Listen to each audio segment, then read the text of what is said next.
La marée développe une énergie considérable. C'est elle qui est capable de transporter ce sable.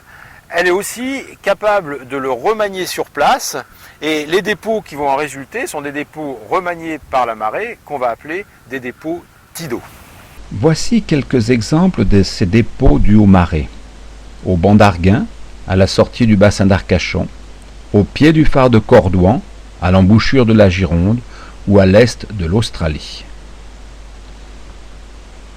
Pendant la montée de la mer, la vitesse du courant augmente. L'énergie devient alors suffisante pour transporter du sable en grande quantité, ainsi se forment les mégarides.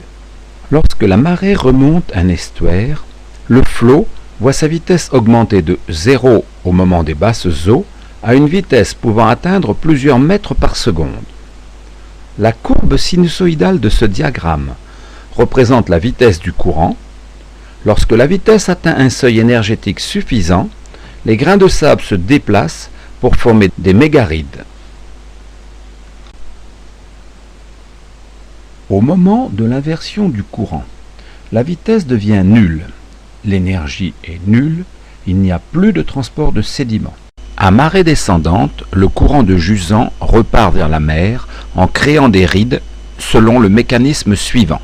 Comme le courant de flot et de jusant n'empruntent pas les mêmes chenaux, localement, à l'endroit où le courant de flot était maximum, le courant de jusant peut être plus faible, le seuil de formation des mégarides n'est pas atteint et il ne se forme que des petites rides sur les mégarides précédentes.